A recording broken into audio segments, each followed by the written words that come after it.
aku suka karakternya Dania. Ini challenge banget dibanding karakter-karakter sebelumnya, makanya aku ambil. Beda banget sama Asha in real life. Memang aku juga harus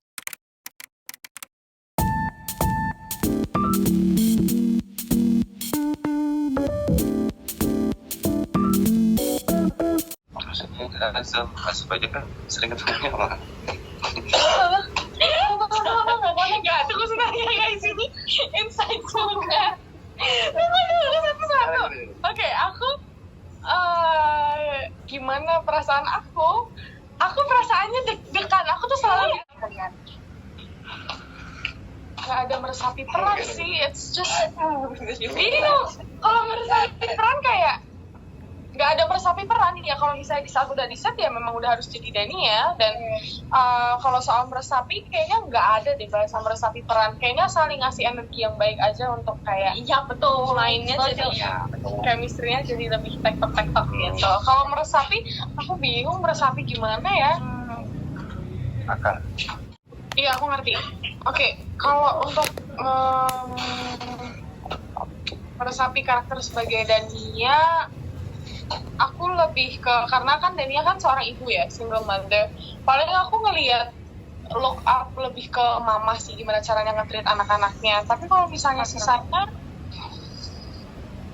karena aku bergaul sama, mostly setiap hari aku bergaul sama orang yang lebih tua sama aku, kayaknya jadi kebawa deh. Tapi nggak ada, ya kayak ngalir aja. Karena jujur sekarang kalau misalnya ditanya, aku belum ada kayak cara khusus atau ritual apa segala macam untuk jadi Dania, kayaknya nggak. Kayak go with the flow aja gitu. Oke, Karena aku ngerasa kalau memang udah di set dan di saat sutradara yang ngomong action, aku udah bukan Asha lagi sih, udah beda banget sama Asha. Udah bukan Asha. Asha tuh nggak kayak gitu. Asha tuh kayak Sisi. Asha tuh kayak Sisi, lebih heboh lagi. I see. Guys, saya saat menerima peran Dania, saya nggak tahu saya bakalan dihujat. Itu yang pertama. Dan Ini dihujat banget kok, banyak yang suka. enggak, saya lagi dihujat. Sekarang doang, tapi awal-awal juga banyak yang awal. Ya awal-awal. Sudah tahu gitu. Seru tau, Iya, yes. bener lagi seru. Adrenalin. Aku nggak ada pertimbangan karena pertama aku suka karakternya Dania. Ini challenge banget dibanding karakter-karakter sebelumnya, makanya aku ambil. Beda banget sama Asha in real life. Memang aku juga harus harus apa namanya? Bukan mikir, harus kayak nge-develop a new side of me untuk bikin Dania. Gitu nggak sih? I see. Dan kayak nge-develop a new side of me untuk bikin si Dania ini. Tapi pertimbangannya karena ya aku suka perannya, aku juga suka ceritanya, aku suka pemainnya, dan makanya aku ambil di antara dua cinta. Tapi aku sama sekali nggak tahu kalau ya kan cerita kan kita kan nggak tahu ya ke depannya gimana. Iya. Aku nggak tahu aku bakalan ada di posisi ini gitu, alias dihujat. Tapi nggak apa-apa, aku seneng, sumpah aku oke baik. Aku yang suka banyak, yang gak suka juga banyak. Ada juga. Karena aku kan juga sekarang lagi diplot ke Yuda. Dan pasti banyak yang kayak, aku kayak centil banget. Iya. Karena emang si ini kan centil, tapi dia tuh polos, tapi dia centil. Aku saya itu tetap centil ya. Iya. Dia centil. Iya. Kita sejujurnya kan juga ada yang gak suka sih. Kalau Kaza, Apa? Kaza komen yang paling menohok yang Komen selama ini dilihat. Enggak, udah biasa kok dari dulu. Kaza kebaca. Enggak. Ini kalau karakter develop tuh pasti awal judul pasti di karakter develop. Tapi lama-kelamaan tuh pasti bakal ada kebiasaan suatu karakter karena suatu kejadian dan keadaan.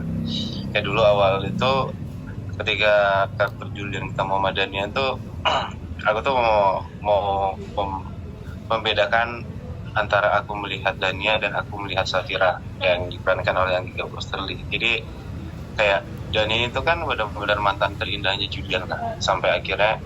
Jadi kalau mau di develop lagi, kenapa bisa sampai dia gangguan mental segitu dalamnya?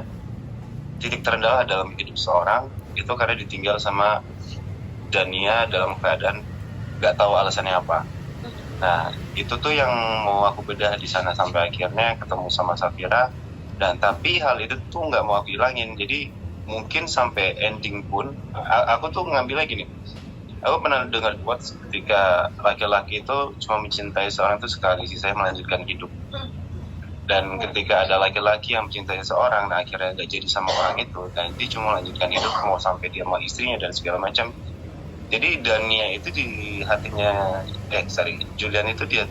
Dania di hati Julian itu tuh masih ada sebenarnya, walaupun sekarang Safira udah mendominasi, tapi tetap ada di situ. Karena aku mikirnya gini, nggak mungkin orang sampai benar-benar dia down banget kalau Dania itu nggak berarti buat dia gitu. Makanya aku ambil dari sisi itu. Dan terkadang emang kita dapat skenario, kita tuh nggak bisa mentah-mentah untuk ngelakuin apa yang ada kita lihat di skenario. Mau nggak mau tuh kita harus mikirin juga kayak karakter basic ketika si Julian ini dari episode 1, bukan di episode itu doang gitu. Jadi cara menyampaikannya, cara dia melihat, cara dia perlakuan, gestur segala macam itu harus dipikirin juga. Jadi nggak bisa cuma spontan. Oh ini ngomongnya cuma ini doang, nggak bisa. Jadi benar-benar itu jadi kayak ujian.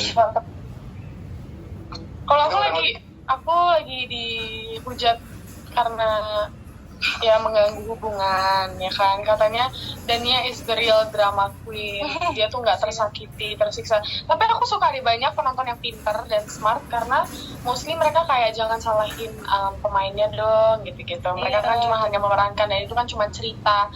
Bagus banget, aku sampai ikutan beneran, kesel beneran, tapi kamu keren. Aku suka sih yang kayak gitu. Mereka tetap kesel lihat sinetronnya, tapi they don't hate me in real life for what I do. Kayak aku nggak ngapa-ngapain tuh. Sekarang aku lagi dihujat, tapi aku lucu sih lihat-lihat. Cuman mostly aku lebih lihat yang lebih ke positifnya. Aku senang orang-orang kan. Sebelumnya sebenarnya karakternya lebih ke centil-centil, polos, gak jelas gitu sih, komedi gitu. Jadi orang-orang nggak terlalu take it seriously untuk tontonannya. Cuman kalau sekarang kan karena lebih drama ya, jadi orang pasti kayak nangkepnya kayak serius nih gitu.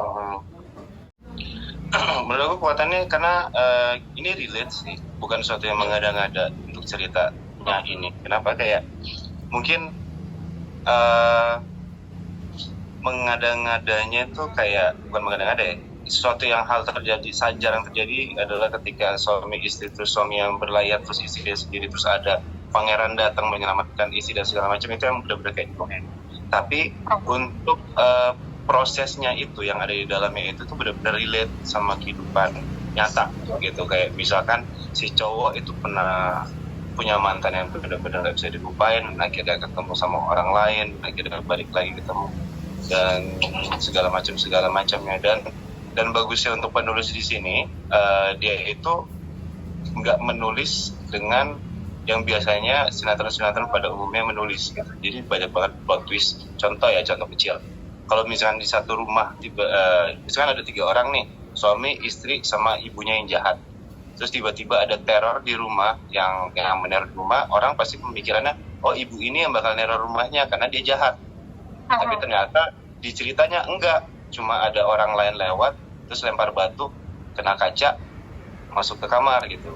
Jadi kayak penonton tuh dibikin seakan-akan, oh ini sebelumnya kayak gini nih, sama aja kayak sinetron biasa. Ternyata enggak, banyak banget plot twist yang oh ini bukan gitu.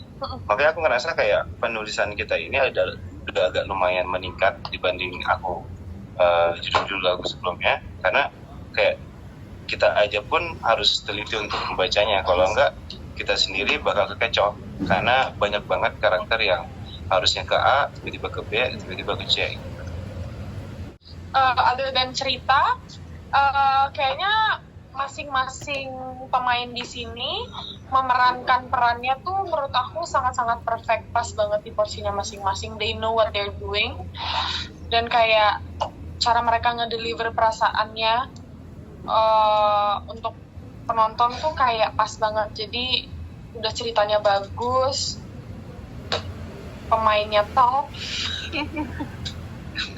Padahal kalau bagus dia harus bagus top. Iya, di atas bagus top. Stop. Ceritanya bagus, tapi mainnya top gitu. Jadi makin perfect.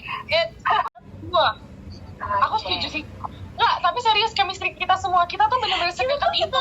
Kita tuh bener-bener keluarga banget.